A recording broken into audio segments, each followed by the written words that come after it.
Bonjour, bienvenue à tous. Dans la minute, ça parle sur Planting Management avec Philippe Boristolo. Aujourd'hui, nous parlerons du last mile. Nous parlerons de l'impact du last mile dans le profit et les pertes réalisées par une entreprise, les modèles de last mile que nous pourrons rencontrer.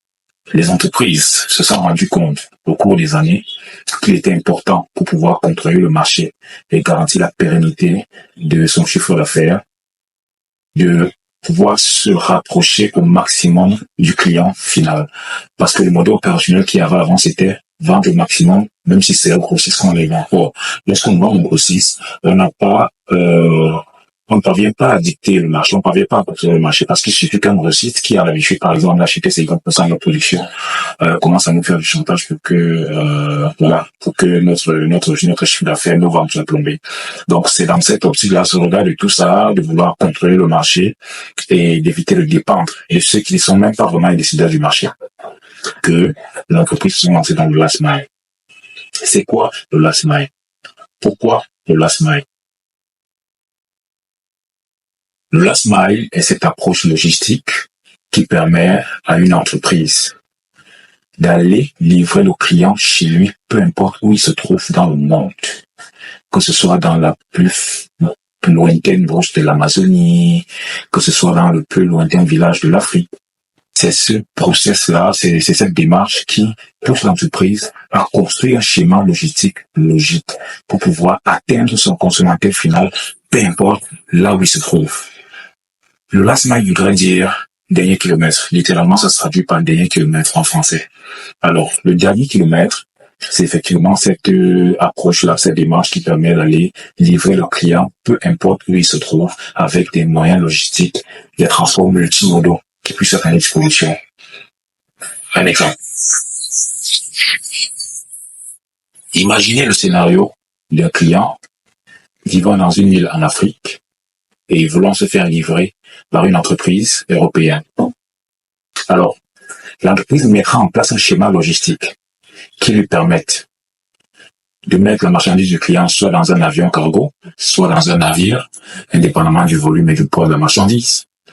Lorsque la marchandise arrivera dans le pays de destination, il y aura un transport terrestre qui sera jusqu'à la limite de l'océan ou de la mer qui donne avec l'île. De ce côté-là, à partir de là, la marchandise sera prise par une pirogue, par exemple, ou un drone, ça dépend du port. La pirogue ira livrer jusqu'à l'île du client. Et arrivé dans l'île du client, on n'est pas sûr d'être chez lui. Alors, il y aura un autre moyen de transport là-bas, si la route n'est pas praticable, qui pourra être un vélo pour pouvoir aller livrer chez le client. En réalité, c'est ça, le last mile. C'est le fait que cette entreprise-là ait pu résoudre l'équation logistique, de prendre la marchandise depuis son usine pour livrer chez le client, peu importe là où il se trouve. De plus en plus, les entreprises se déploient dans ce modèle-là pour pouvoir toucher le consommateur final. Parce qu'en réalité, le challenge est que les grossistes achètent chez les entreprises et revendent aux clients, au consommateur final en ajoutant la marge bénéficiaire. Or, si l'entreprise est capable d'avoir à la fois le bénéfice qu'il a chez le grossiste et le bénéfice que le grossiste a chez le client final, ce serait parfait pour les entreprises. C'est ça l'objectif du last mile. Maintenant, il y a plusieurs modèles last mile. Le premier que j'ai cité, c'est le last mile. Il existe aussi le last mile hub qui se matérialise par le système de pick-up station, les stations de récupération des produits. Le last mile hub qui se matérialise par des points relais que les entreprises créent pour pouvoir se rapprocher de leur clientèle, se matérialise par des exemples comme DHL, par exemple, qui, si les accords de partenariat dans des pays, dans des quartiers, dans des villages, avec des personnes, des propriétaires de boutiques et tout, pour qu'en fait, lorsque vous bouquez, par exemple, chez DHL, votre bouquet chez DHL, pour que vous puissiez aller le récupérer vers le point partenaire de DHL qui se trouve dans votre quartier. Ça résout un problème de coût logistique qui fait en sorte que DHL ne dépense pas pour venir vous livrer. Ça, c'est un. Et vous aussi, vous ne vous déplacez pas pour aller chez DHL. Ça, c'est deux. Le troisième point, c'est le temps que ça prend. Ça permet que DHL vous livre en un temps très intéressant et à moindre coût parce que DHL ne va pas ouvrir plusieurs agences DHL, embaucher les employés DHL pour vous livrer une colline. Ici, des accords de partenariat avec ces boutiques-là Et ça permet à DHL d'être présent partout dans le monde, proche de sa clientèle, sans investir en immobilier. C'est ça le deuxième tier, le deuxième profil de Last Mile que nous avons. Le troisième profil de Last Mile que nous avons, c'est toujours des Last Mile Hub par Click-Up Station. Mais là, c'est sur le modèle des boutiques. Je prends un exemple simple. Une station-service qui décide de signer un accord de partenariat avec un supermarché pour leur shop, parce que toutes les stations-service ont des shops, des boutiques. Alors, qu'est-ce que ça permet? Ça permet d'avoir des bénéfices de façon bilatérale entre la station-service et la boutique.